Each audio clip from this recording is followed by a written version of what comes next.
of heat energy inside the system should be equal to the rate of accumulation. This is the simplest form of heat equation that we can think of.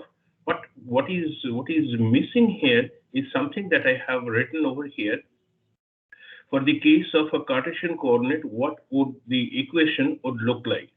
So what we would get is that the left-hand side, similar in concept to Navier-Stokes equation, where we have flow of heat. If you look at the second, third, and fourth term on the left-hand side, you would see that these terms are all associated with the components of velocity Vx, Vy, and Vz. So whenever there is a flow and simultaneous heat transfer, some amount of heat may enter into the control volume that we have assumed, or we will assume later on, because of the fluid moving with a certain energy of its own into the control volume. So when that happens, we need to take into account what velocity with which it's coming into the control volume. So the left-hand side, if you take a parallel between the Navier-Stokes equation and the equation which I have written, do you see any? Would you be able to term these three terms? Would you be able to call these three terms into something exactly the same as in Navier-Stokes equation? Would you like to call these by some specific type? Your inputs, at least you should say something at some point of time. Even if it's wrong, it's still going to help me. What type of heat transfer would you call the second, third, and fourth term on the left-hand side? Or if we go, first of all, did you see this equation before? Conductive. Can you repeat that please again? Say conductive heat transfer. Conductive. Okay. Did you say conductive? Yes, sir.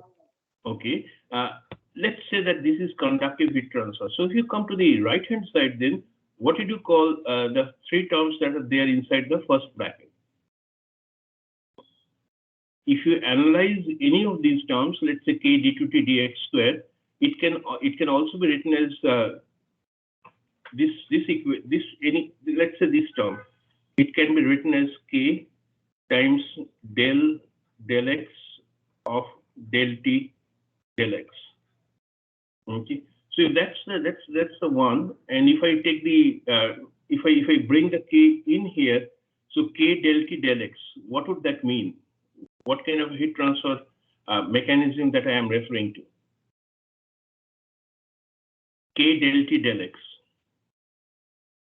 What, and in this way I have assumed that k is a constant. K doesn't vary with space.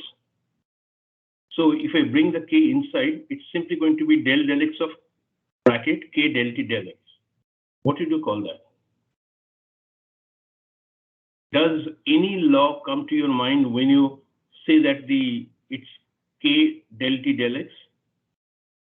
Which law is that? Something very fundamental of heat transfer.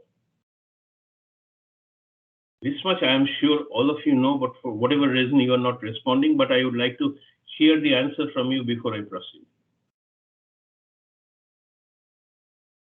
What is k del t del x? I'll make it more simpler.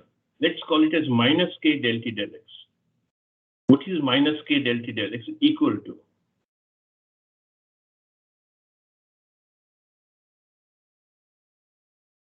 Anyone with, can you name some of the laws or relations in heat transfer? Just name a few. Going back to fluid mechanics again. Minus mu times del V del X. So which law is that? Minus mu times velocity gradient. Which law is that? The first law that you study in fluid mechanics. see, you have to participate a little bit, not much, but a little bit. Just name one law of fluid mechanics that you must have studied in the first class itself.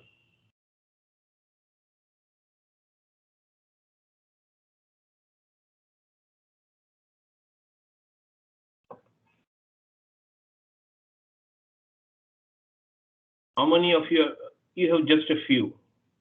Then I'm just going to ask Newton. Varun, you are correct. It's Newton's law of viscosity.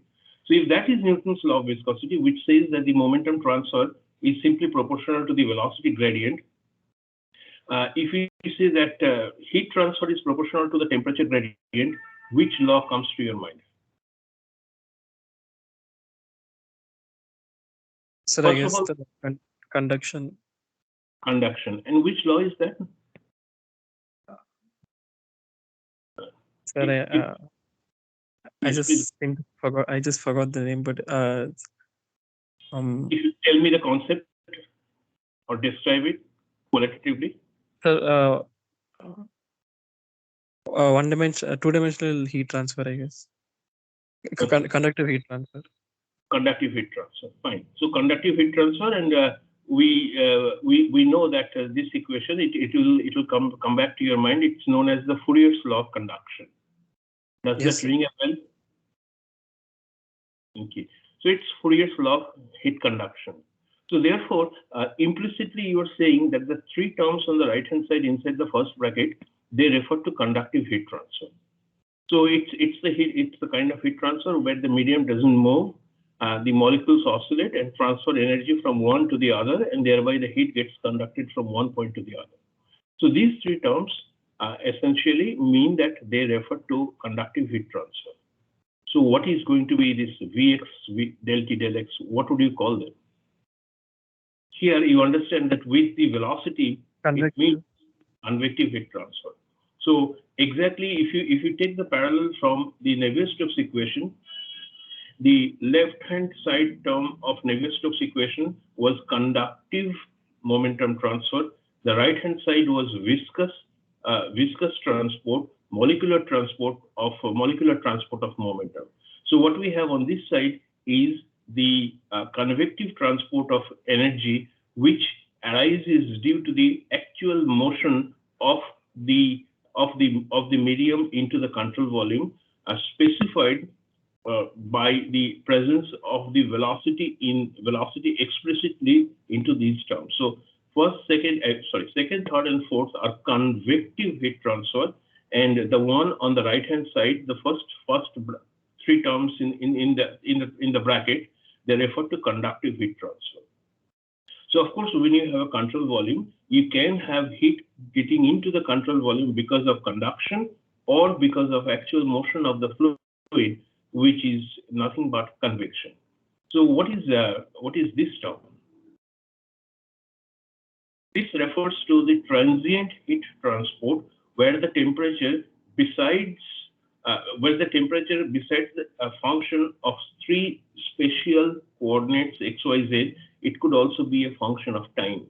So when we think about the steady state process, then this part would obviously be zero. If we are thinking about heat transport in a solid, where the solid is in contact with a fluid having a different temperature, then inside the solid, if we write this equation inside the solid, of course, there's no question of velocity. So at steady state for heat, to describe heat transfer in a solid, the entire left-hand side would be zero. And if we come to the right-hand side, temperature could be a function of x, y, and z. If we think that it's one-dimensional heat transfer, then of course these two terms will also vanish, and therefore we'll have k d2t dx square equals 0 if these two terms, which I will describe now, if these two terms are equal to 0. So k d2t dx square equals 0 refers to heat conduction in solid in absence of any convection and when it is at steady state. Any question? Okay. So when we, I'll discuss this later. This Q dot is the volumetric heat generation inside the control volume. So if you are passing current through a wire, you will have some joule heating present in the system, and that joule heating is signified by this Q dot. It could very well be the nuclear heat generation in a reactor, where the Q dot refers to volumetric heat generation by whatever means. Could be joule heating, could be nuclear heating. So that refers to this Q dot. This one I will discuss in more details where it comes from, but I would tell you the significance of this. This 5V is known as the dissipation function. This is and multiplied by mu. So this essentially tells us how much of heat is being generated in the fluid because of liquid or because of fluid friction. So if you have high speed flow through a small orifice, industrial application could be a polymer which is being extruded by forcing the melt through a thin gap, through a small gap at high speed, by which you create the rayons from a polymer melt. Then there would be a very small gap, and the fluid is and the liquid is pulled out of it and it immediately solidifies and forms the rayon that we see everywhere. So there, the velocity gradient could be very large, and if the velocity gradient is large, if the layers of fluid are slipping past one another at high relative velocity, then this would give rise to some sort of a viscous heat similar to solid friction generated in the medium, and this is known as the dissipation function, or more correctly, it is called the viscous dissipation of heat. So this is a loss. This loss will manifest itself by a rise in temperature of the fluid which is passing through that narrow duct. So this is not going to be relevant in all problems, but wherever you have a large velocity gradient, this is going to play a significant role in raising the temperature of the fluid to a significant extent. This is also relevant for the re-entry of rockets from outer space. When it comes in contact with the Earth's atmosphere, there is going to be a formation of a very thin layer, and if you consider the velocity of the rocket, then of course viscous heat generation there could be very significant. And when you see the incoming spacecraft entering the Earth's atmosphere, it becomes red hot, in fact white hot, and that temperature rise is a direct effect of viscous heat generation. So there has to be some sort of estimation of how much viscous heat would be generated, and that is going to be an important parameter in devising a safe capsule for the astronauts to survive. So that's another example of viscous heat generation. In microfluidic situations, we are not dealing with high-speed flow, but the channel or the gap through which the flow takes place in microfluidic devices are of the order of tens of microns in size. The relevant length scale would be only in 10 micron, maybe 50 micron or so. There also, the velocity could be small, but the gradient could be large, and therefore mu times 5V could be significant.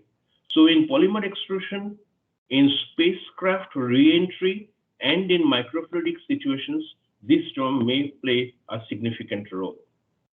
But for many of our purposes, unless otherwise mentioned, we may neglect this term.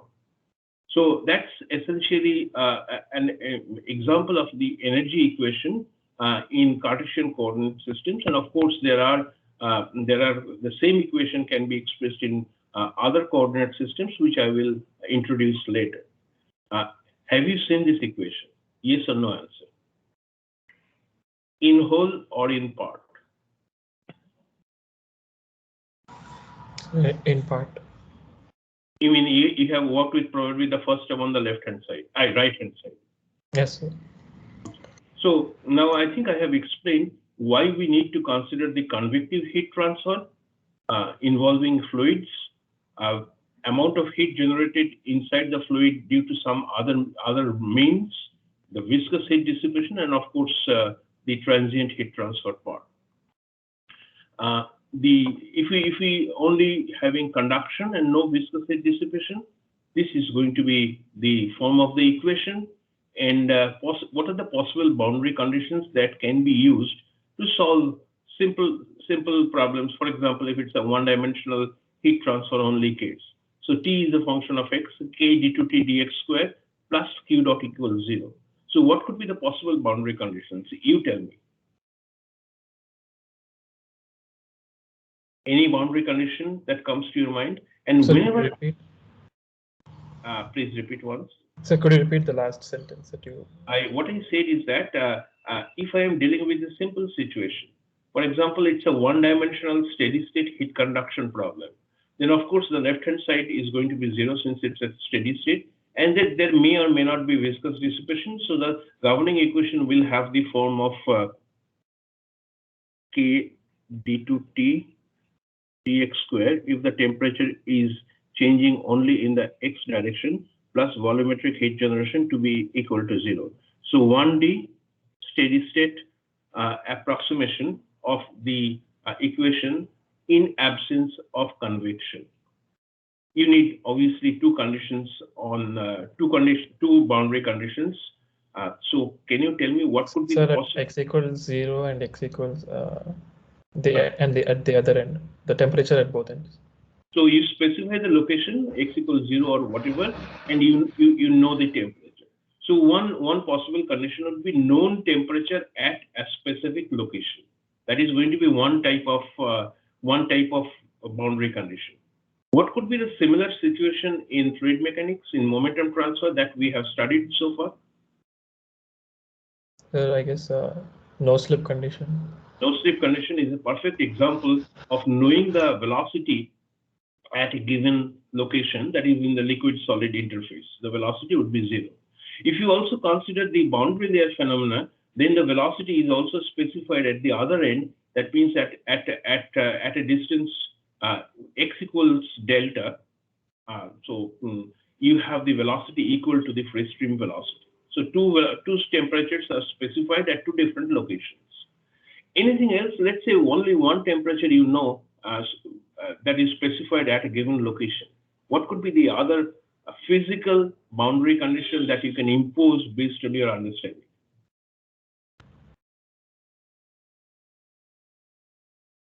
So I guess just the gradient dou t by dou x or dt by dx.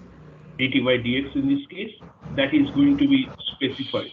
And can you imagine a situation in which just by thinking about it, you'll be able to specify a value of dt dx?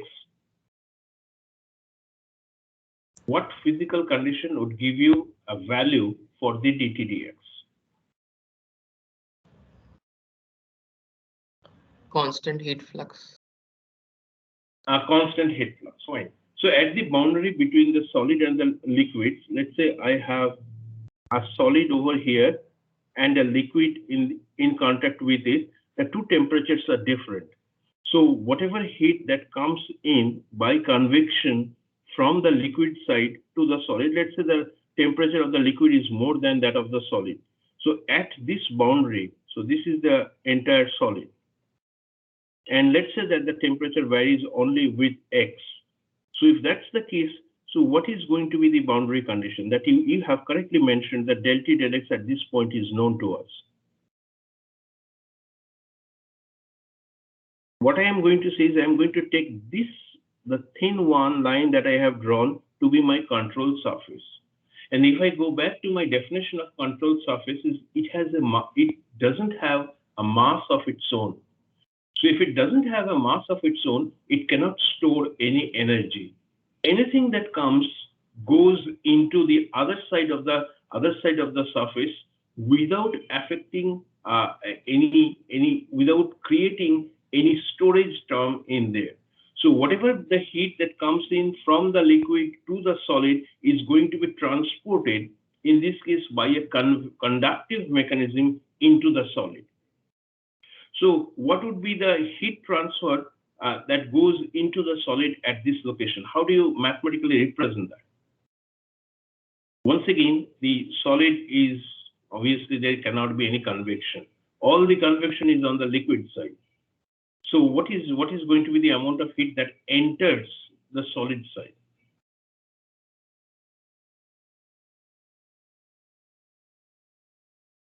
You said, I think Varun, you said that the conductive heat, I can say something about dT dx. So what should I do with dT dx in order to? Yes, please go ahead. Sir, I'm not really sure. Okay, now that's all right. We are here to discuss this. So we know that the amount of heat that enters the solid is by conduction only. So if I apply Fourier's law, on the solid side, then the amount of heat that enters the solid must be equal to K dT dx, right? Do you agree with that? Is it complete or do I have to do something here?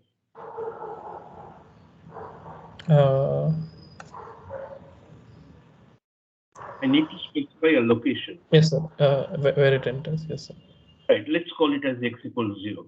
So K dT dx is the amount of heat which enters into the solid and by a mechanism of conduction.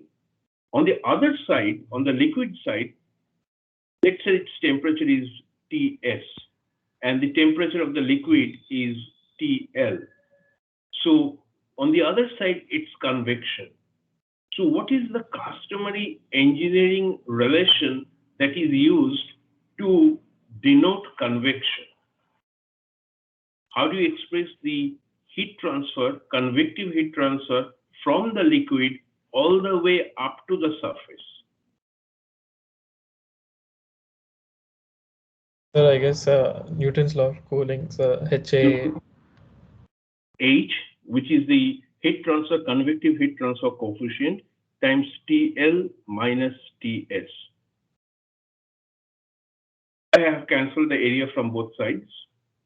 So this is, as you have correctly pointed out, is Newton's law of cooling. So you have a Newton's law of viscosity, a Newton's law of cooling, and this H is an engineering parameter. It is to be evaluated based, this H is going to be a function of whatever be the thermophysical property of the fluid, and the thermophysical property of the fluid would be rho mu, and what else? K, the thermal conductivity. Can you suggest other terms which are going to complete this functional relationship?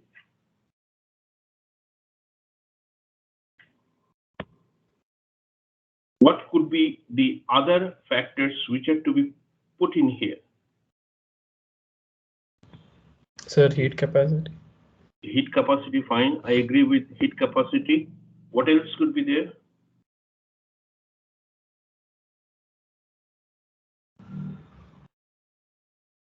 Does it really when you are standing outside on a windy day? Sir, the velocity. The velocity, fine. Yes, so whatever be the velocity with which the fluid is moving. Okay. So if you look at rho, mu, K, Cp, V, can you think of something where all these are can be clubbed into some dimensionless groups? Sir, the Nusselt number and Reynolds number. Is it Nusselt number and Sir, Reynolds number? Sir, 1 second. Reynolds number and Prandtl number, I guess. Reynolds number and Prandtl number. Yes, sir. Okay. So this Prandtl number is Cp mu by K. So you have this term, and Reynolds number is nothing but the velocity length scale mu and rho. So you can directly see that that just a simple logic would give you what is going to be the functional form of Reynolds, a functional form of H, an engineering parameter, the convective heat transfer coefficient. It's going to be a function of Reynolds and Prandtl number. The point here to note here is that whenever you come across heat transfer relations or correlations, they are always going to be of this functional form. That means H in dimensionless form would be a function of Reynolds and Prandtl number. And what would this dimensionless form of H be? You have mentioned It's a Nusselt number. Nusselt number. So this is Nusselt number, which is H times some length scale by K is going to be Reynolds and Prandtl number. And this K is it that of the solid or that of the liquid? Of the liquid. Of the liquid, fine.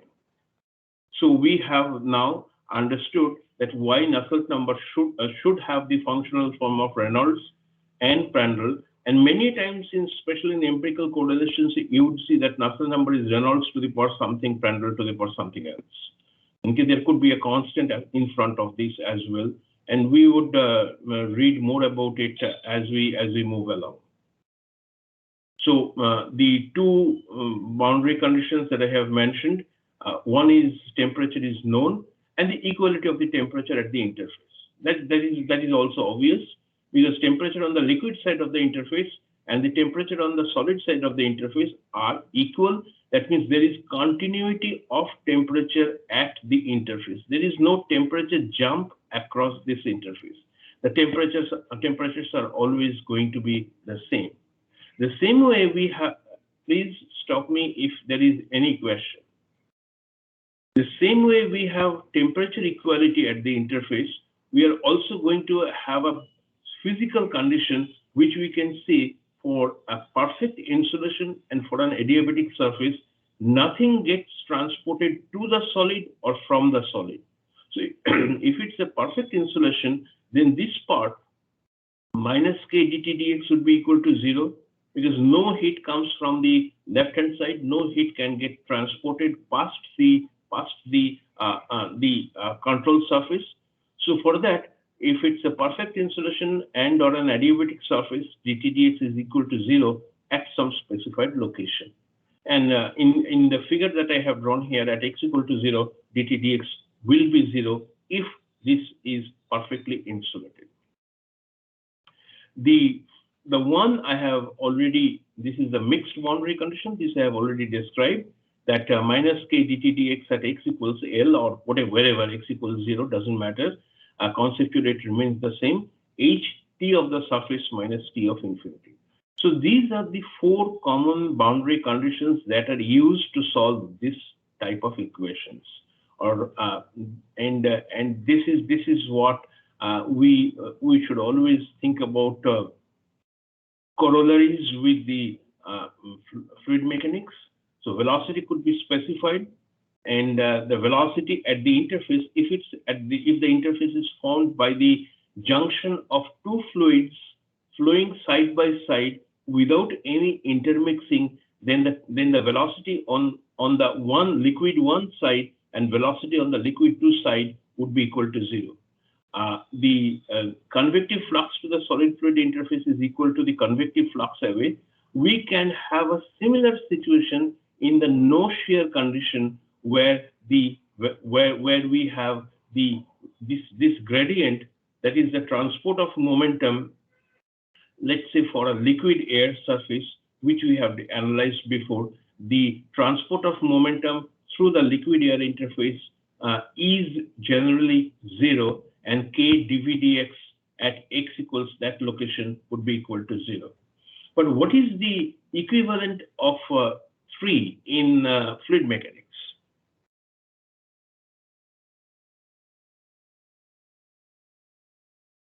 Anything comes to your mind?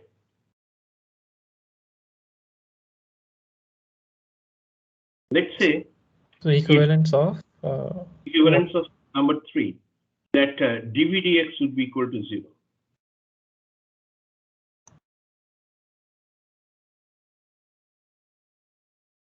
Let's say I have flow through a pipe.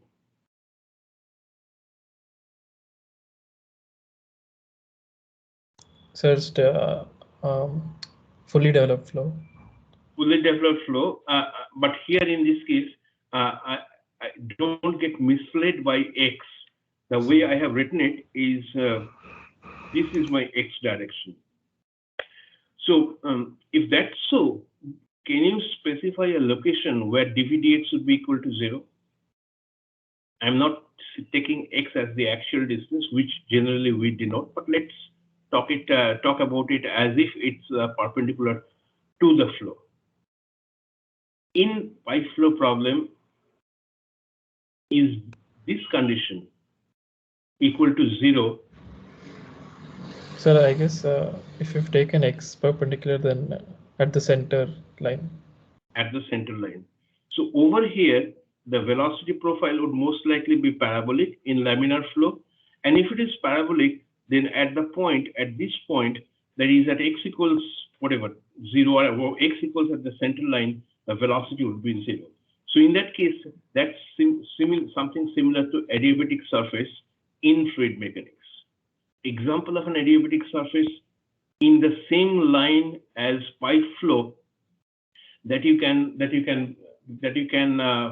tell me?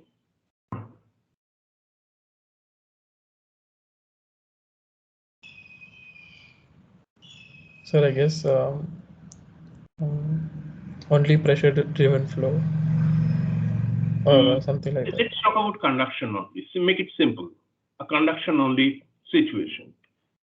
So if it's a conduction only situation, do you feel that there could be a point where dTdx is equal to 0, but it's not a case of perfect insulation? Something else. Here you have said dvdx to be 0 based on the velocity reaching a maximum at that point, right? That's how you have said dvdx equal to 0.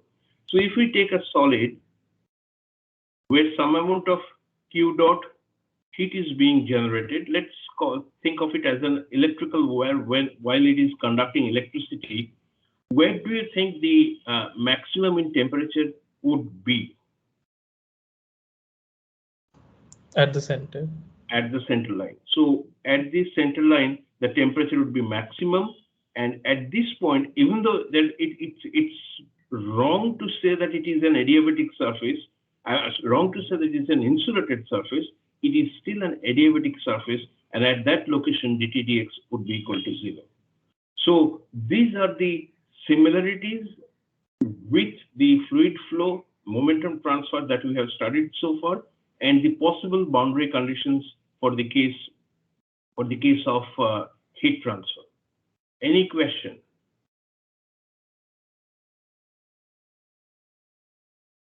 So these are the laws which are there, which I have used in order to derive or in order to write all these possible boundary conditions. Okay. So there would be a situation in which temperature is a function of time, which is a transient conduction problem, and I'll pick up a problem in the second part of today's class, where we have to take into account that temperature could also be a function of time. Okay. But so to illustrate all the equations that I have written, I mean the one equation that I have written and the boundary conditions which I have specified, I'm going to take an interesting problem to begin with about conductive heat transport, and where we have conduction and convection both present at the interface. So what we have here is a wall which has a constant thermal conductivity. So it has constant K, and some amount of heat is being generated due to electrical heating, possibly in this wall. Okay, and this is a 200 millimeter thick wall with known value of thermal conductivity and a uniform heat generation of 1000 watt per meter cube. In order to use this equation, this Q dot is always, as I mentioned, is amount of heat generated or consumed per unit volume. So to prevent any heat loss from this chamber, and it is in contact with an outside chamber and an inside chamber having different temperatures and different values of the convective heat transfer coefficients, H naught and Hi. Now, in order to minimize the heat loss from such a surface, it has been proposed that a strip heater and of very small thickness is pasted on the outside wall with no contact resistance in between. And you are aware of contact resistance, right? What can you tell me about contact resistance? So the resistance to heat transfer between two dissimilar surfaces. If as an engineer, I would ask you, how do you reduce the contact resistance between two surfaces? What would you do? What would be your So maybe? make the contact smoother, I guess. Okay, Or so make this, let's take one at a time, make the surfaces as smooth as possible, because most of the contact resistance is due to the trapping of air in between two such surfaces. So in order to reduce the possibility of having air or any other rather less conductive material, you make them very small. What could be the other option after you have done that? Possible solution.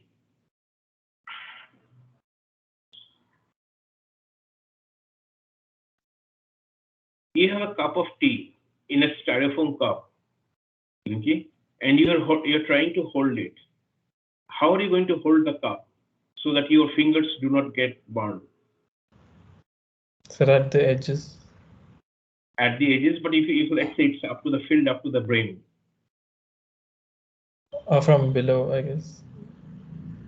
Okay, I'm talking. You are holding the stem of the cup or whatever it is of the glass, and so how do you hold it? Think about it. You are holding an ice cold water, and it's hurting your fingers. So what do you do? Where you can hold it, but it probably yes. So hold with only tips of my fingers, I guess, to reduce the Area, contact area. right? And at the same time, are you not going to hold it? Are you going to hold it lightly, or you are going to hold it firmly? Lightly. Lightly. So what reduces contact resistance then? So the I guess the The force pressure. I mean the pressure, I mean the Pressure. how pressure at which they stuck together. True. So when you are trying to reduce contact resistance, the first thing is to make the surfaces as smooth as possible, and secondly, apply pressure such that there's going to be intimate contact between the two surfaces, so that you reduce contact resistance. But let's say you are dealing with a surface which cannot be smoothened, and you have applied all the pressure available to you, but there is still significant contact resistance. And whenever there is significant contact resistance, you do not get the equality of temperature at the interface. So there is going to be some temperature change, drop at this interface. So if that's the case, what else could you suggest? You'd like to minimize contact resistance.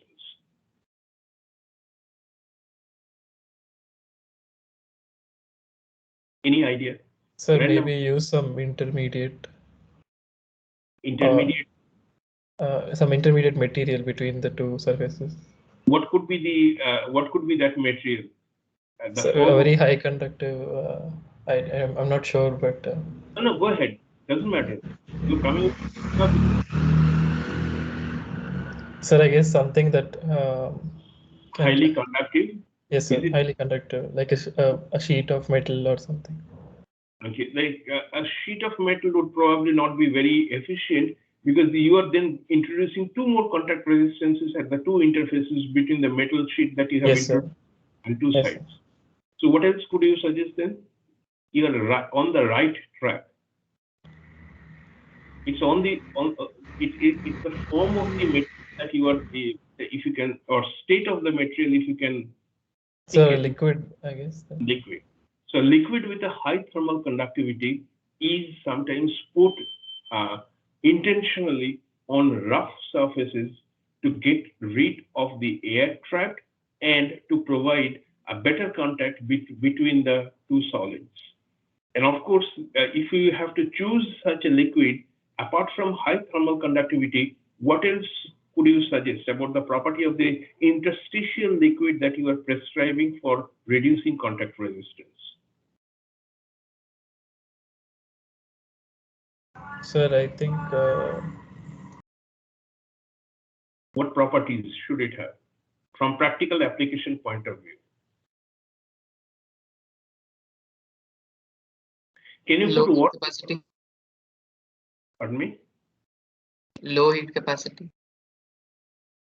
Low heat capacity, fine. That is, I mean, probably that wouldn't matter much because when it is sandwiched in between two surfaces, it's going to attain a certain temperature, and heat capacity comes more when you think in terms of storage, not in terms of conduction. So you have already taken into account of the conduction part by choosing a fluid of high thermal so conductivity. low viscosity maybe. And Let me give you an example. We have the choice of water. Let's say it has conductivity, high conductivity. Water, but having high conductivity by whatever means, by adding some nanoparticles or whatever. Or you have the choice of having a heavy oil with the same heat conductivity as that of the water. Which one would you choose and why?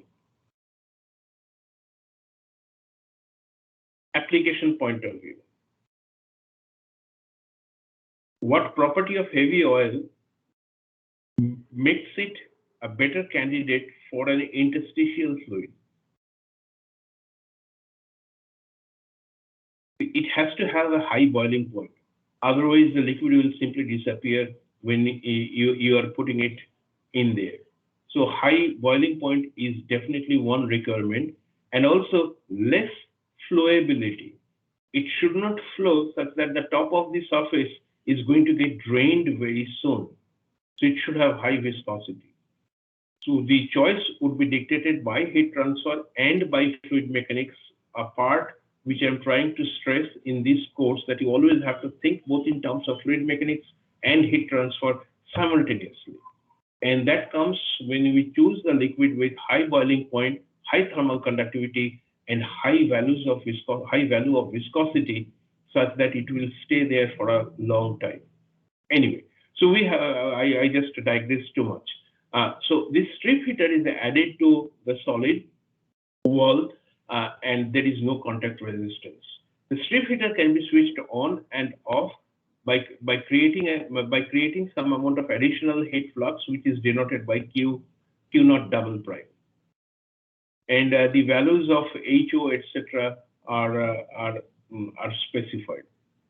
The first part of the problem is sketch the temperature distribution in the wall on Tx coordinates. So if I draw it on the Tx coordinates, what is going to be the temperature distribution in the solid? Neglect the thickness of the strip heater. So I have this as the wall. This is my x equals 0, and this is x equals L. On one side, I have, forgetting about the strip heater, the thickness of the strip heater. Here I have T infinity outside, H outside. Here I have T infinity inside and H inside. And what kind of a heat generation when no heat is lost to the outside? So there cannot be any heat transfer from the wall to the outside, but there can be heat transfer from the inside to the from the wall to the inside. First of all, let's think about what is going to be, and this is my temperature of the surface at x equals 0. And the temperature at TL is also provided. So T at x equal to 0 and T at x equals L are known to me. How would the temperature variation be in here? And of course, to help you, the corresponding equation, conduction equation, is simply going to be d to t dx square plus q dot by k. It's a steady state problem, so the other part is going to be 0. So if this is the form of the governing equation. Heuristically, what would be the temperature profile inside the solid? Parabolic. Parabolic, with the apex being at which location? Apex of the parabola. Is it going to be at x equals 0, x equals L, or something somewhere in between? In between. Are you sure of that? Sir, at x equals 0. Why do you say at x equals 0? And how do you counter the statement by your friend that it's going to be in between the two? Sir, because it's in contact with the heater at x equals 0, so there'll be maximum heat there. So. Okay, so let's say that first of all, it's going to be parabolic. No doubt about that. It's going to be some sort of a parabolic.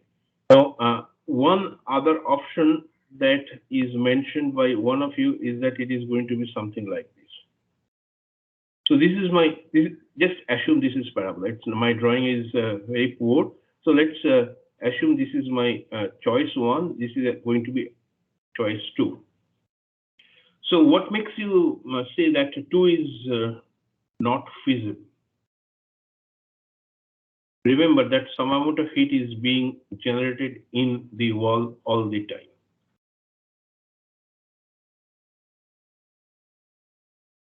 So this is my T0 and this is my, let's say, TL. What is the Won't be problem? feasible. Two Please, won't be feasible because if that is so, then there will be heat flow from the middle of the point to the left yes. side of the wall. So this type, since there is a temperature difference between these 2 points, this point and this point, there will be flow from the wherever that maxima is towards x equals 0, which is not permitted because this side is perfectly insulated and therefore no heat is going to be lost from here to the outside. And if 2 is true, then there is going to be accumulation of heat near x equals 0, which would cause the temperature rise, thereby defying the condition that it is at steady state. So 1 is obviously correct. And then let's say this is T infinity I. This point is T infinity I. So how TL and TI are going to be connected? Again, go back to the concepts of fluid mechanics. Momentum transfer. How would the profile change from TL to T infinity I? Is it going to be linear variation or some other variation? Momentum transfer. Think momentum transfer. Have you come across such a situation and you have flow of fluid like this?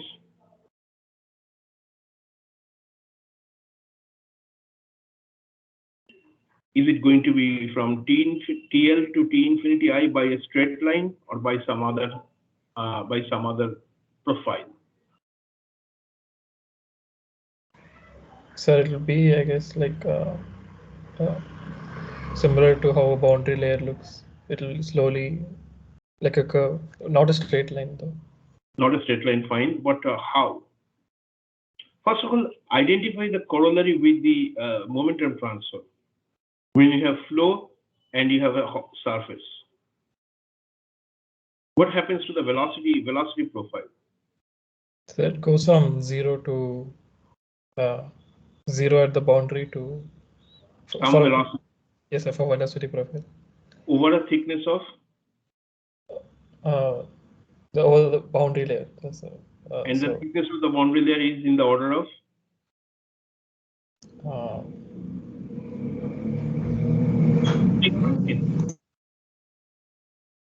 Is it going to be a thick layer or are the boundary layers of the order of millimeters or they are the order of millimeters? It's a millimeter, so small. Millimeter. So if I transpose the concept to the heat formation of heat transfer boundary layer, now you tell me how would the temperature profile look like?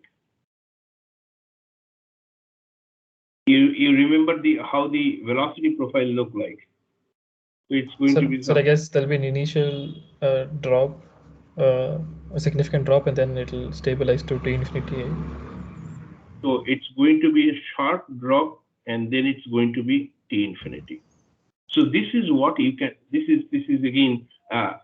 You understand what I'm trying to say. Through the drawing, it may not be very clear, but the temperature TL drops to T infinity I over a small distance. This is greatly exaggerated over a very small distance of the order of a few millimeters, and then it is the free stream velocity, or in this case, it's a free stream temperature. So this is what the profile would look like. Any question? Okay, then I move on to the next part of the problem.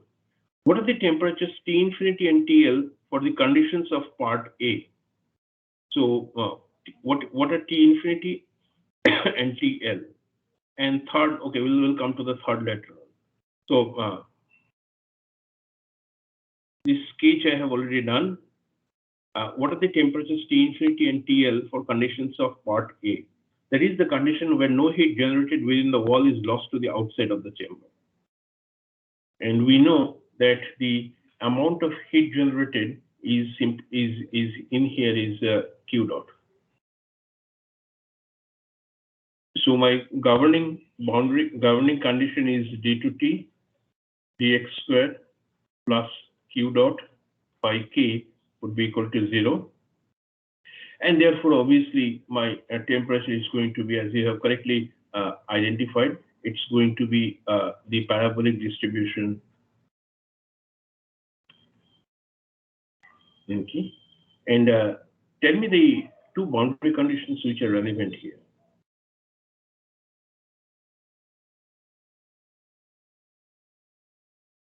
The two relevant boundary conditions.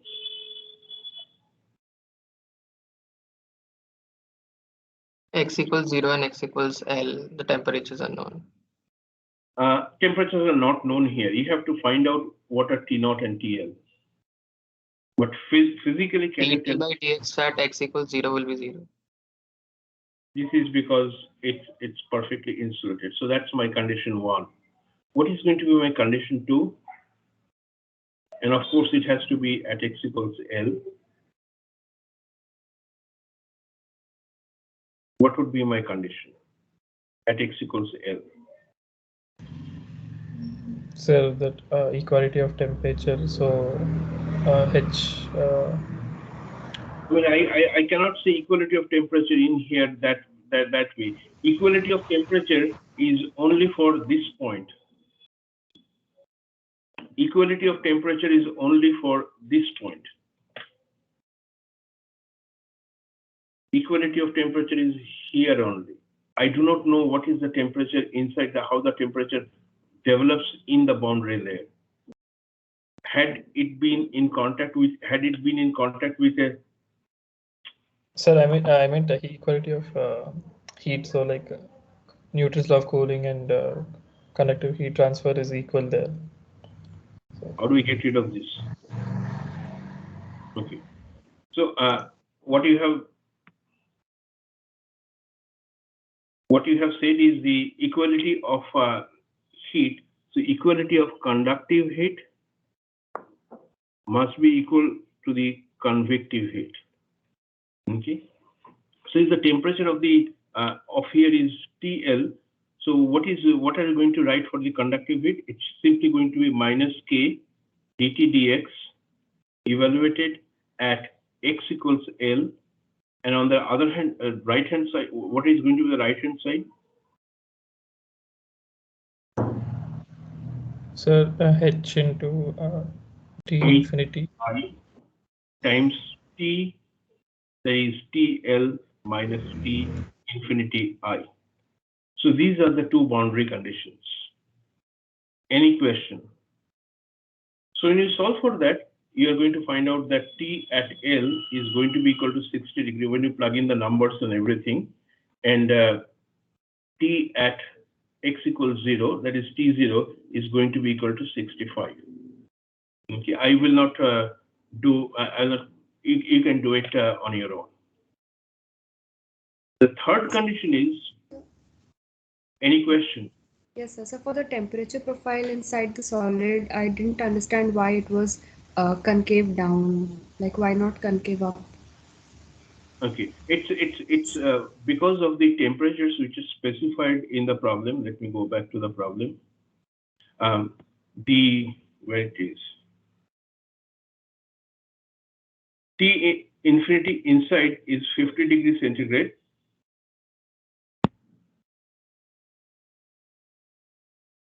Oh, you are correct. I'm sorry. It should be the other way.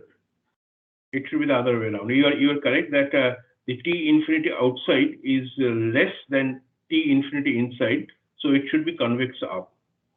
All of you get this. The rest of the discussion will not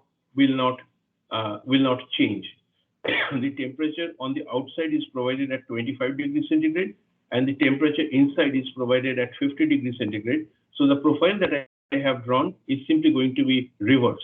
It's going to start at T infinity T0, which is at this point. It will rise in the form of a parabola with the apex still being over here. It will rise up to this point. Then there's going to be a thin boundary layer through which it would increase, and then it would become constant to T infinity I, which is 50 degrees. So all the discussions are correct, but I think I took the values wrongly. Without looking at the values, I started drawing it. But thank you for pointing this out. Any question in relation to what we have done? Everything else remains the same, except the profile would be just a mirror image of what I have drawn. Fine. Okay. So again, thank you. So you would get this temperature profiles. You'll get the two temperatures at the two extremes. The third one is important. Just a concept. Evaluate the value of now. We have switched on the strip heater. Of course, since the temperature is less than the temperature of the wall or from the inside, some heat is going to be lost from here.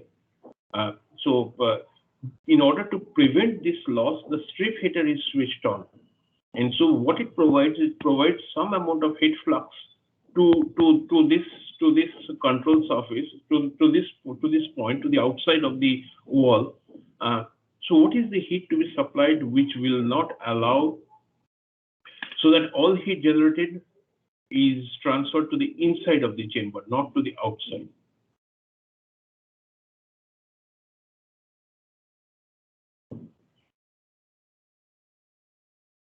Any idea? I mean, one way of to do it is to do it mechanically. The condition here specifies that this temperature is whatever 65. The temperature over here is 25, 65. So to prevent heat losses from the wall to the inside, the strip heater is switched on. If the strip heater is switched on, at what value of heat flux, nothing which is generated at the inside, which is going to go to the outside. Sir, HO into 65 minus 25. HO times 65 minus 25. This is the value of the heat flux which is to be provided. Is that clear?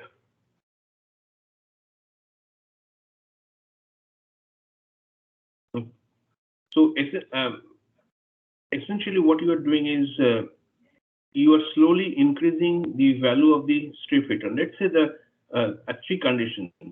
This is Q naught double prime. Let's say this is Q naught double prime 1, Q naught double prime 2, and Q naught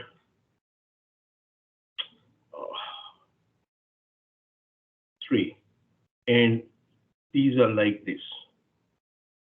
So what is going to happen to the heat flux over here? The amount of heat which you are providing is less than Q naught double prime. So any heat that you provide is going to be overpowered by the movement of heat from the inside to the outside. When it is slightly more, it is going to be less. And when it is exactly at Q naught double prime, it's simply all the heat that is supposed to be lost is going to be equal to Q naught.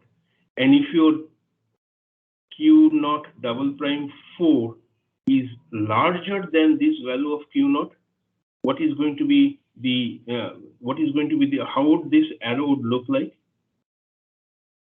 So it'll point to the right. It'll help the. Yes.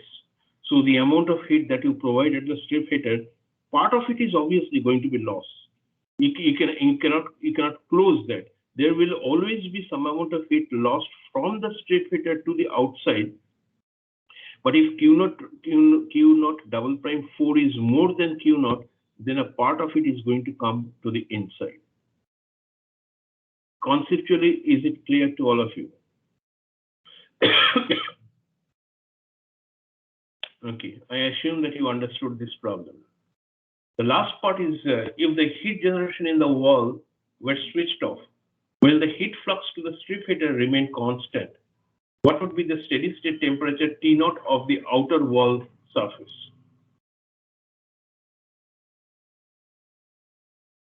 So some heat is going to be generated in here, but no heat is going to be generated in the wall. How do you find out the temperature at this point, T0?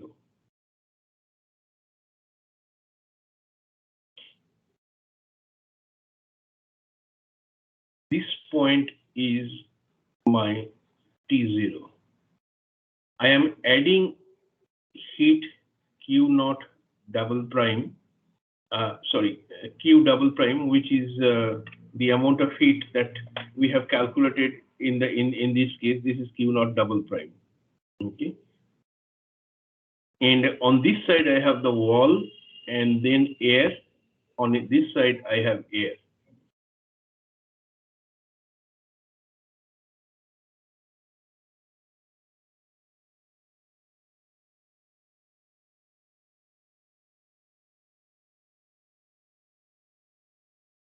Any idea? How do you solve this problem? Whenever this happens, always take an analogy from electrical circuit. How many resistances to heat flow would this face? How many resistances would it face for heat to go from this side to the outside? So this is inside, this is outside. So how many resistances to go from to the right? 2.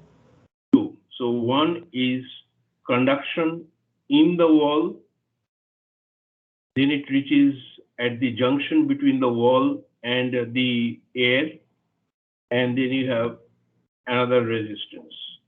Okay, and it goes out. On this side, you are going to face only one resistance, and then part of the heat goes outside. So whatever heat that you are adding in here, a part of it will travel to the inside and a part of this will travel to the outside. From your heat transfer, this I would not repeat.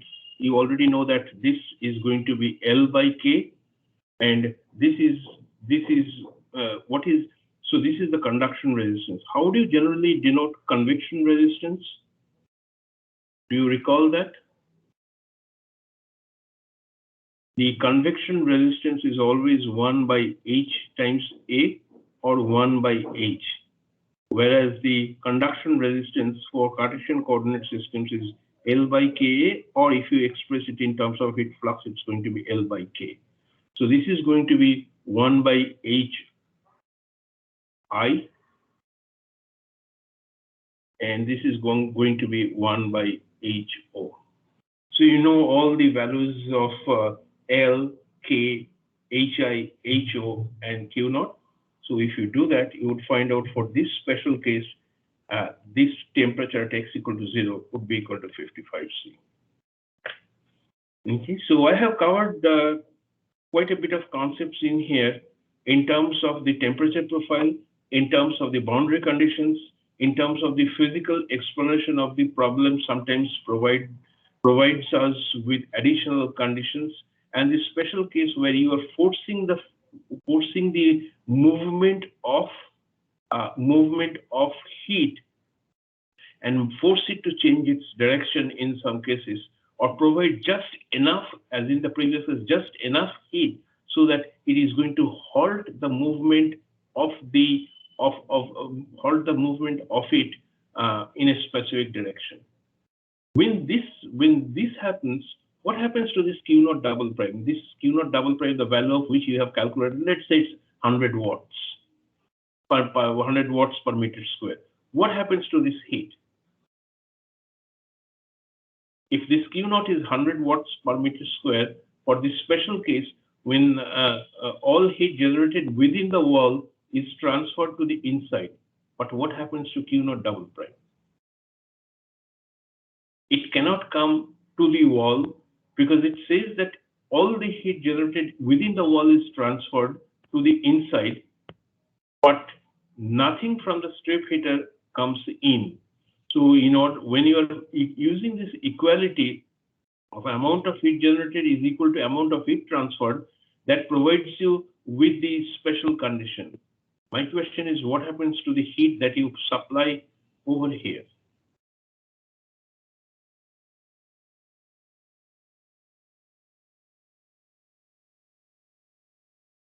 In this special condition, all heat that you transfer from the strip heater is going to get transported to the outside chamber.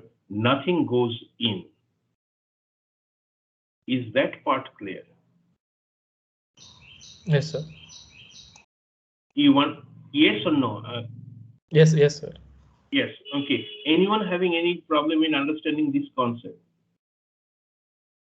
It's like having two taps on a line.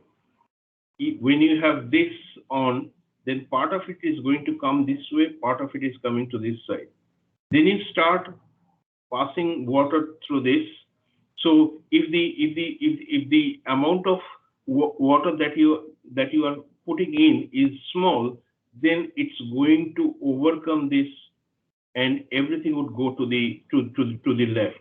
When you keep on increasing the value of the flow rate, if the flow rate is high, then it is going to force its way to the right, and this flow is going to be stopped.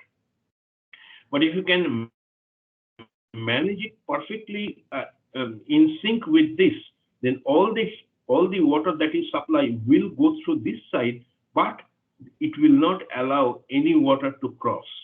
So the situation that I have drawn over here, that I have explained over here, is the situation where the flow rate is such that all the water goes to the right, but it does not allow any water to cross this surface. So the heat generated in the wall gets transferred to the inner wall, and the heat generated in the strip wall is such that everything goes to the left. I hope that clarifies any confusion that you have, but if you have something else, then I can explain that. I will discuss this problem after I take a few minutes break, and that would be it's a pretty straightforward problem. I have a more involved problem later on, which I will discuss after I come back.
Okay, let's start once again.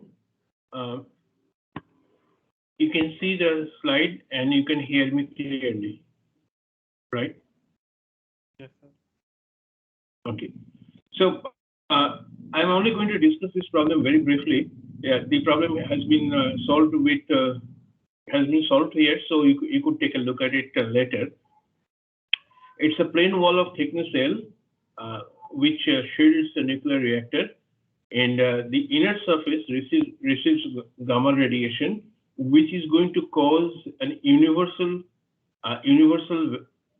heat source, going to act as an universal heat source, which varies with X using in this functional form. So over here, the amount of heat generation would be more, and as we progressively move away towards X equals L, the amount exponentially decreases. So this is heat generation per unit volume. However, this time it's a function of X. The inner and the outer surfaces are maintained at constant temperatures of T1 and T2 respectively. Find what's the temperature distribution in the shell. Had it been an uniform heat generation, of course, we have discussed that it's going to look like a parabola, but in this case, it's not going to be a parabola. And the second part is find an expression for the X location of the shell at which the temperature is a maximum. So in this specific case, we are going to have a maximum in temperature in between X equals 0 and X equals L. So once again, to describe the problem, I have a gamma radiation gets absorbed in the shelling material.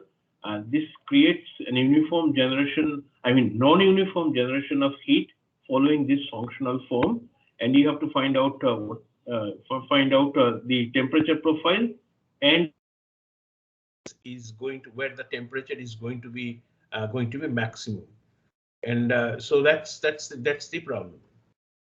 So is the problem statement clear? Okay, so it's a case of one-dimensional steady state heat conduction. Therefore, all terms that we have seen in the energy equation, except for these two, would be 0.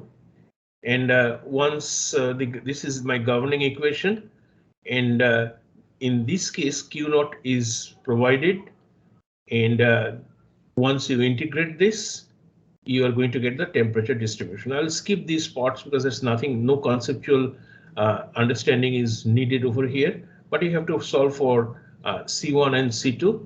The boundary condition at 1 is the temperature is known as has been specified in the problem, so let's call it as T1. And using the second boundary condition, that the temperature over here is also known, you get the expression for C1 as well. Therefore, the temperature distribution would look something like this. So of course, obviously, you can see that it's no longer the parabolic distribution which we would have obtained had this been a case of uniform volumetric heat generation. So this is the expression. And once you have any question, once you have this expression, you can find out using standard technique, what is the location, what is the X location at which the temperature is going to be a maximum. So this is more for, this is much more straightforward, and I think you now remembered some of heat transfer that you have studied in the last semester, so it should not be a problem. Any question? If there are no questions, I'll move to the third problem, which is somewhat interesting. So this is a heated sphere in a quiescent fluid when the fluid is stagnant. So heated sphere of radius r is suspended in a large motionless body of a fluid. And you need to study. So this is just a sphere of some radius r, and the velocity of the fluid, surrounding fluid, is 0. The question that arises is, what is the interrelation between conduction and convection? Can you have convection without conduction?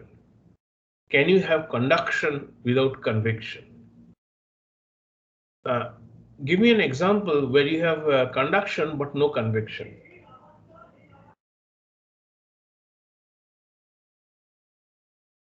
whenever you have heat transfer in a solid, you have conduction but no convection.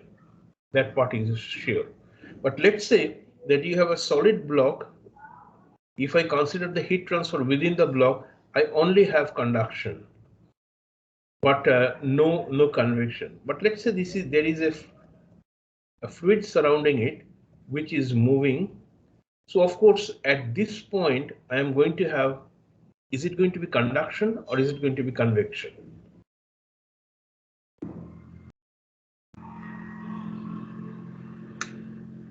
Just I would like to hear your thoughts.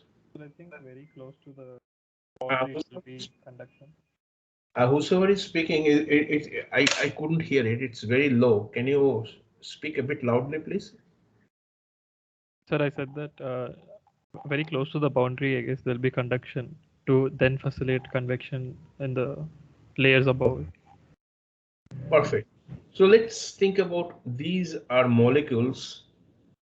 Million times exaggerated view of molecules which are stuck to the wall. These are the air molecules which are stuck to the wall. We know from our study that due to no slip, this layer of molecules is immobile, so they cannot move. But the layer just above it will or can move. So there is a stagnant layer of a few molecules thick, which does not move.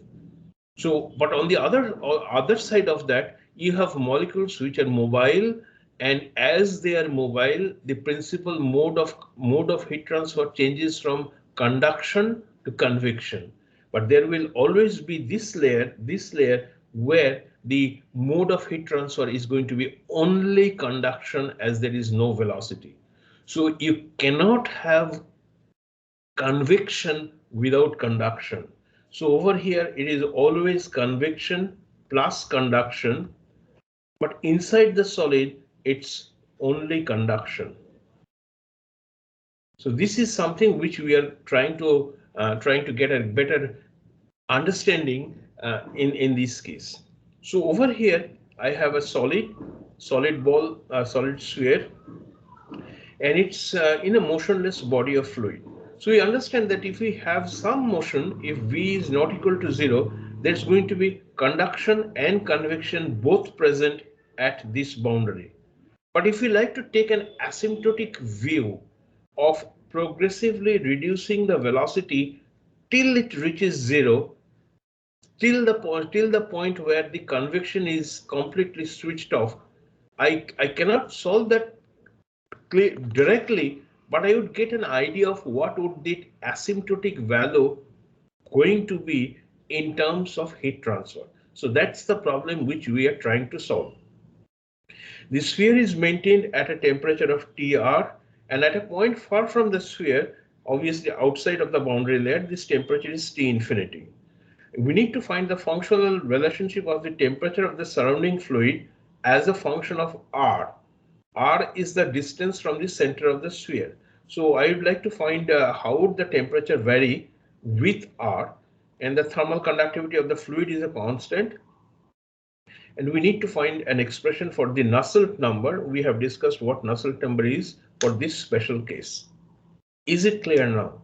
We will solve the problem for the case when there is no convection present in the fluid, but heat is lost, and in the hypothetical situation when the velocity is approaching 0, what could be the relation between what could be the temperature variation in the air surrounding it? So that's what we are trying to model. Is the problem statement clear to all of you? Yes, Okay. If the All right. velocity So is zero, then just one yes. second. I am having. Once again, what did you say? Sir, I said if the velocity is zero of the surrounding fluid, then there won't be any forced convection, but there could be natural convection due to temperature difference, I believe. Absolutely correct. But in this problem, we are not considering natural convection.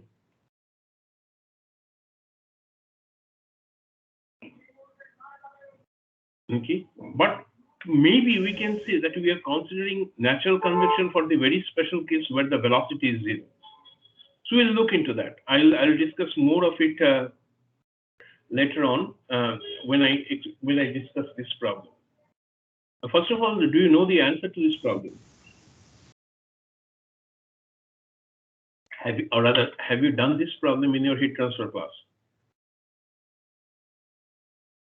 Yes or no?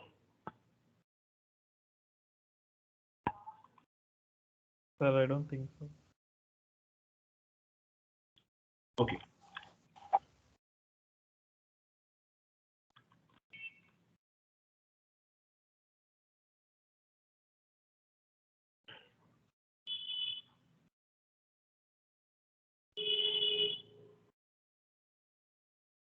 Just let me get this equation from another.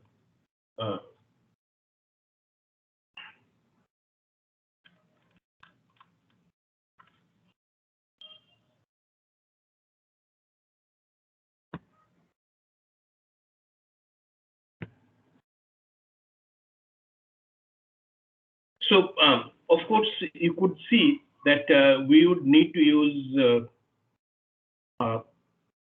the energy equation in the form of spherical coordinates. Okay.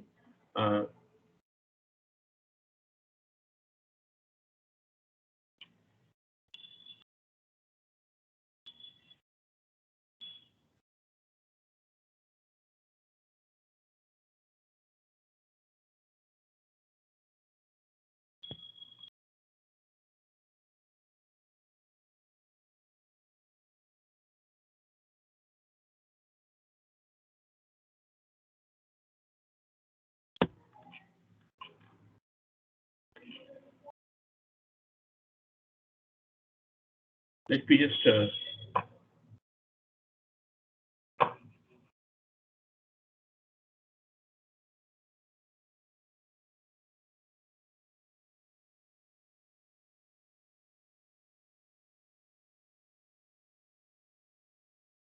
this is the form of the equation in spherical coordinate system. So tell me which term would be present and which are not going to be present, the same way we have done with Navier-Stokes equation. Would the first term be there? No, sir. So this is going to be zero since it's a steady state case. Second term, third, fourth, No, all sir. No these, velocity. no velocities are there. What about the first term on the right hand side?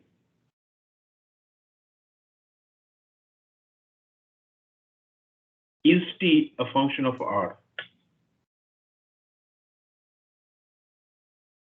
Once again, I'm talking about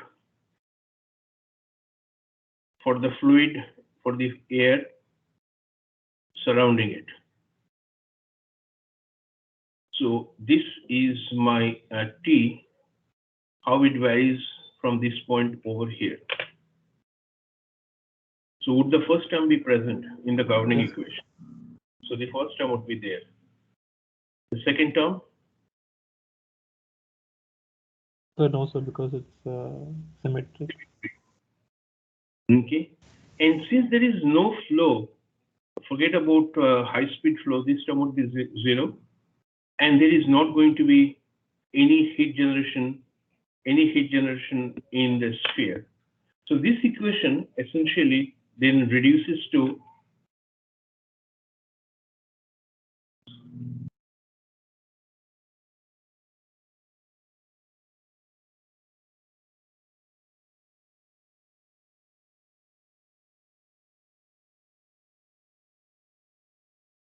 this will be my governing equation.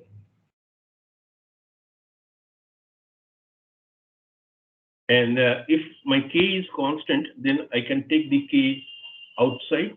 So r square dt dr would simply be equal to some constant c1. And once again, if you do the integration, it's going to be minus C1 by R plus C2. The two conditions are that as R tends to infinity, then T becomes T infinity. And the second condition is when R is equal to R, that means the outside radius of the sphere, then you have T, which is specified to be equal to TR. Okay, so if you solve this, I'm not going to solve it completely over here. You are going to get T minus T infinity by TR minus T infinity to be equal to capital R by small r. That is going to be the temperature distribution, which is obvious from here. What I would like you to do is use the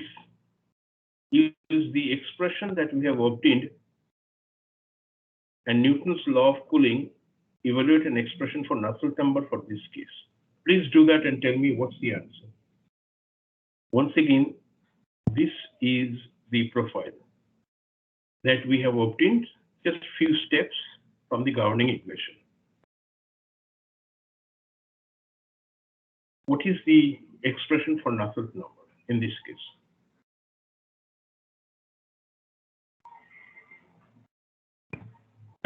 Do it quickly and let me know.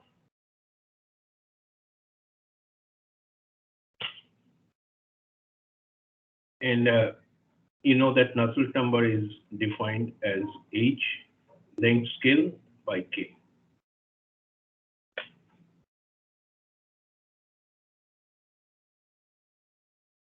Once again, this temperature profile refers to the temperature distribution in the air surrounding the heated sphere.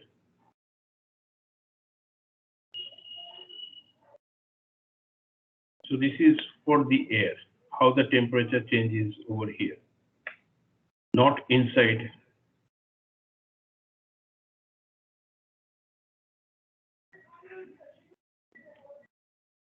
So can you complete this and let me know?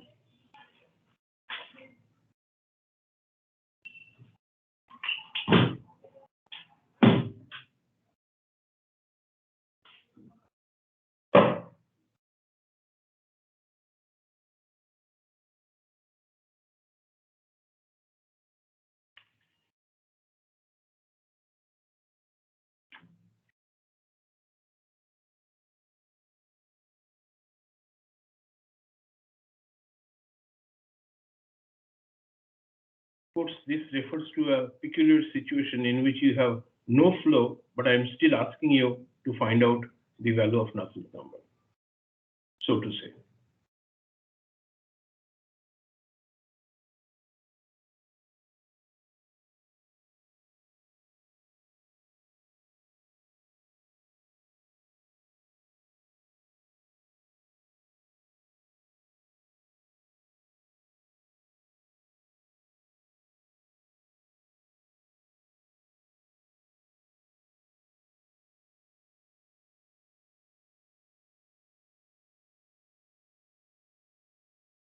I have made a wrong statement.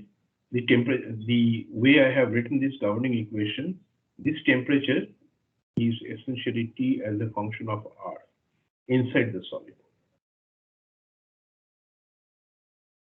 It's in contact with air.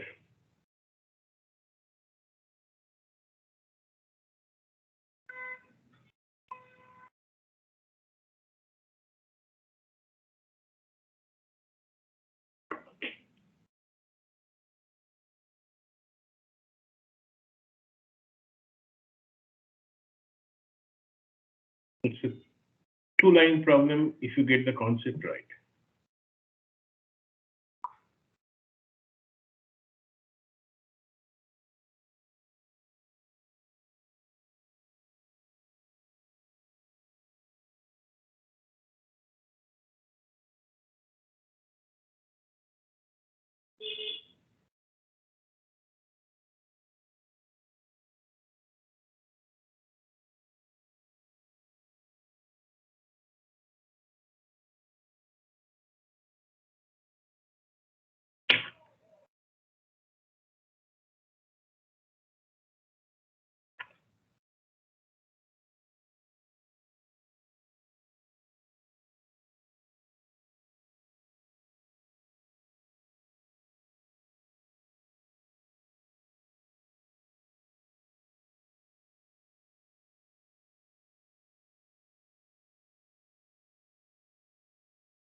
So I'm getting a constant, which I think is wrong.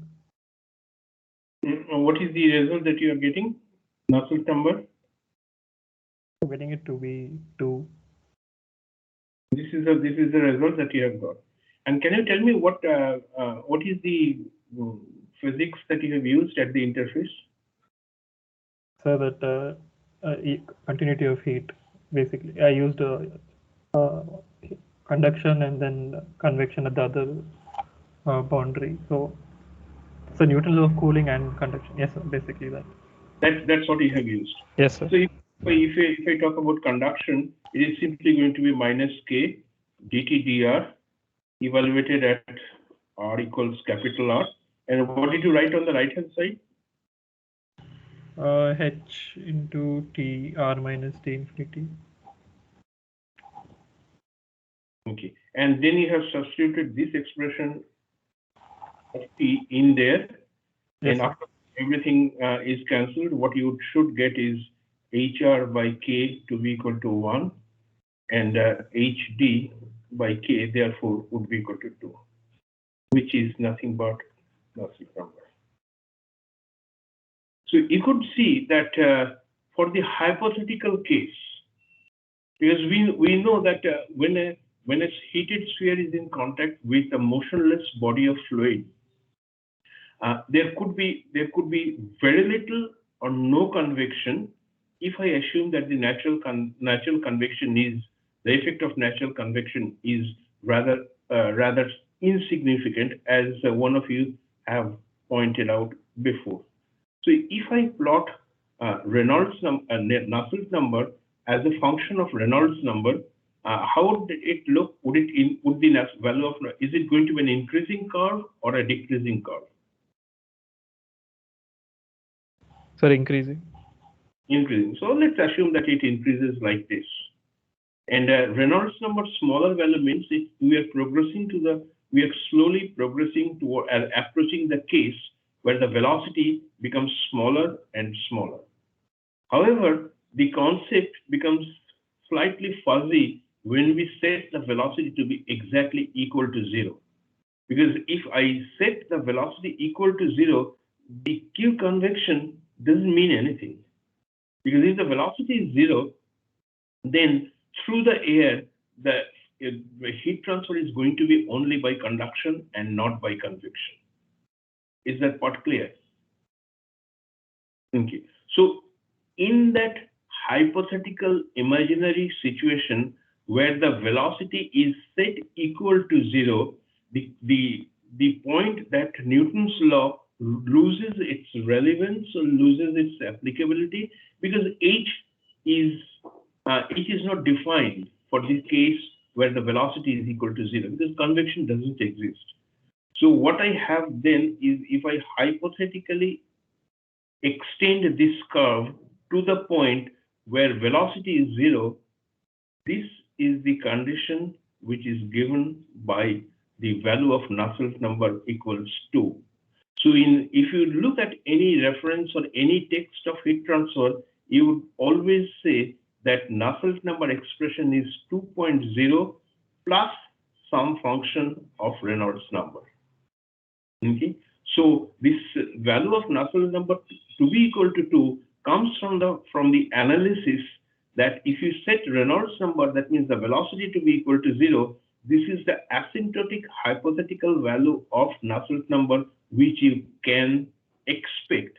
And numerous experiments prove that the value of Nusselt number approaches 2, even though we understand that at velocity equal to 0, there is no convection, there is no only conduction.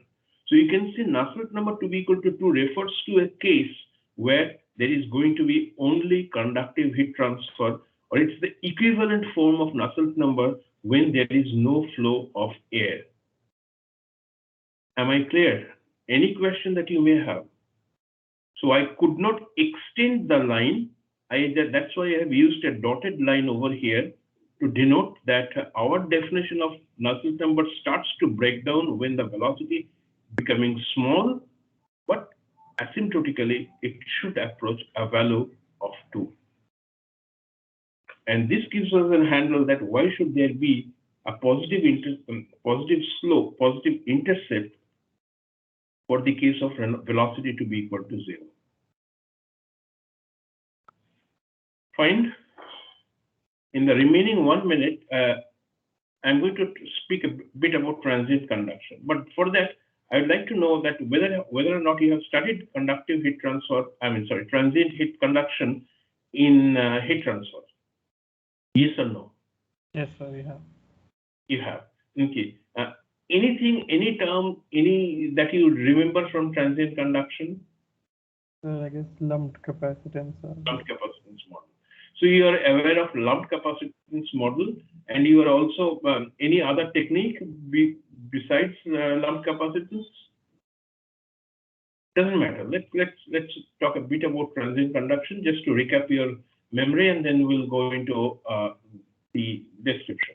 So the lumped capacitance method relies solely on the assumption that temperature is spacewise isothermal inside the solid at any instant of time. So the temperature inside the solid is a function only of time, but it's not a function of x, y, and z. So let's think about this situation where we have a solid which is in contact with the colder fluid, let's say air, on the outside, and for lumped capacitance to be valid, the temperature profile inside the solid as a function of time should look something like this. I mean, they should approach the same.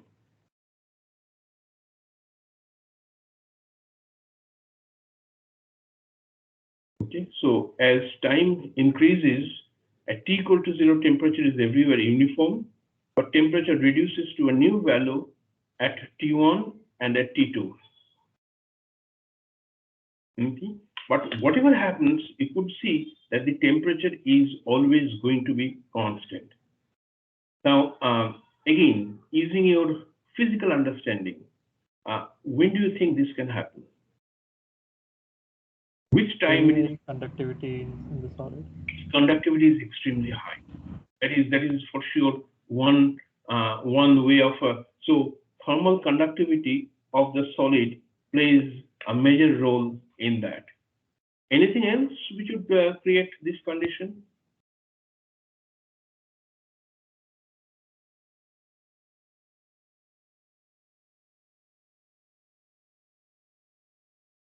Do you expect?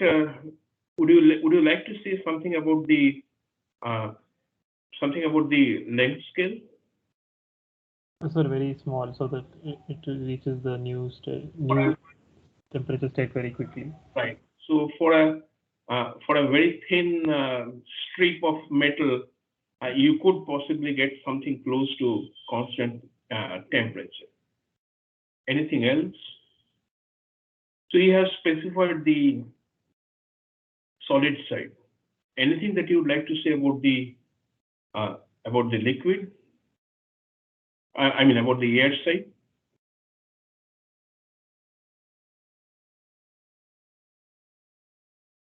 The convective heat transfer coefficient should be low. So there has to be some discussion, some condition on the convective heat transfer coefficient. So H, L, K, do they point towards some dimensionless number? Bio number. Oh, yes, sir. Can you say that once again, the first student who responded? It's a Biot number. Biot number. And do you recall what is the, I mean, you know how it is, so there's no HL by K. And you are going to call this as a Biot number. What is the definition of Nusselt number? The one that we have done over here, HD by K. So here also it's HD, and H times some length scale by K. So why call it Biot number and call the other one as Nusselt number?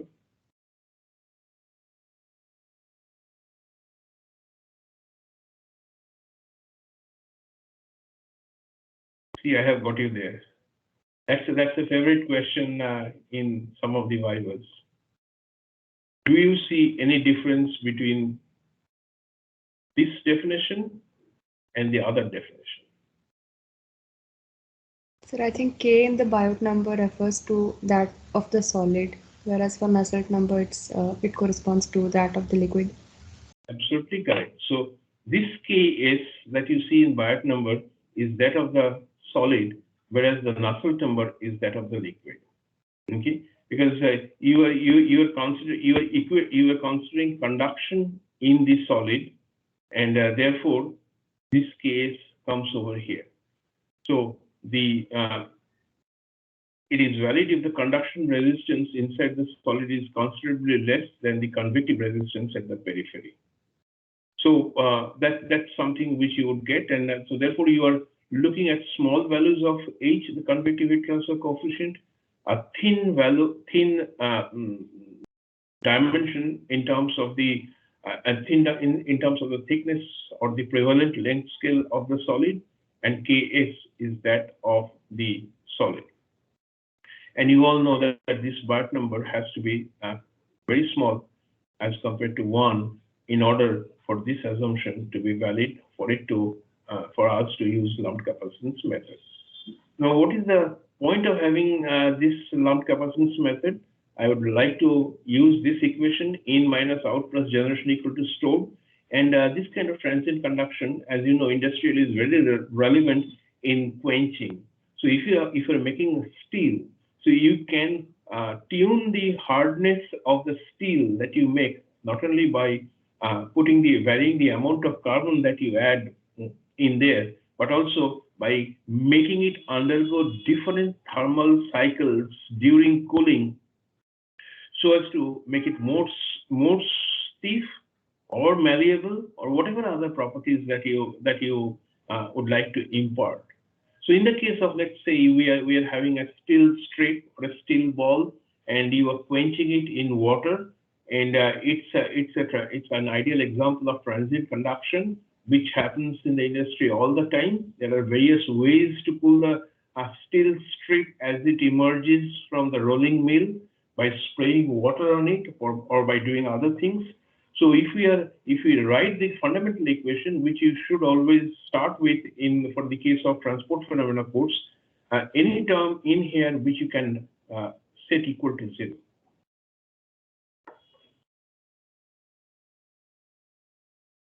The dots refer to rate. So rate of in minus rate of out plus rate of generation is equal to rate of stored energy in here. So for a quenching process, what would be the form of this equation? Would there be any in to the steel ball while it's getting cooled? No, sir. Okay, so you cannot have any heat coming into the system. Of course, nothing is generated. You are simply cooling the steel ball. So therefore, rate of out must be equal to rate of energy stored in the system. Okay, so E out should be equal to E stored. And when you talk about the E out, obviously it's Newton's law of cooling, where T refers to the temperature of the solid, and the energy stored is MCP delta T over time. So it's simply going to be MCP is essentially rho V refers to the volume, C refers to the heat capacity, and the time variation, if we assume that the temperature varies only with only with the time, not with space. So what we have then is, from a complex equation involving partial differential equation, lumped capacitance model allows us to get just a simple ODE, which can then be integrated if I define theta to be equal to T minus T infinity. And with integration, I simply get an exponential form of temperature decay with time.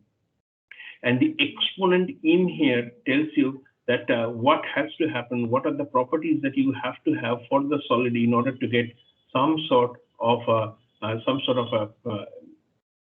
applicability of the equation. The other methods, alternative to LC method, I think I will take it up in the next class. the coming Wednesday, and we solve a few problems. One problem on an just application, and second, I have picked up a problem from somewhere which deals with a very interesting children's toy, where the transient conduction is used to for a visual effect. Any question up to this point? If not, I end here today, and we'll meet again on Wednesday. Thank you. Thank you, sir.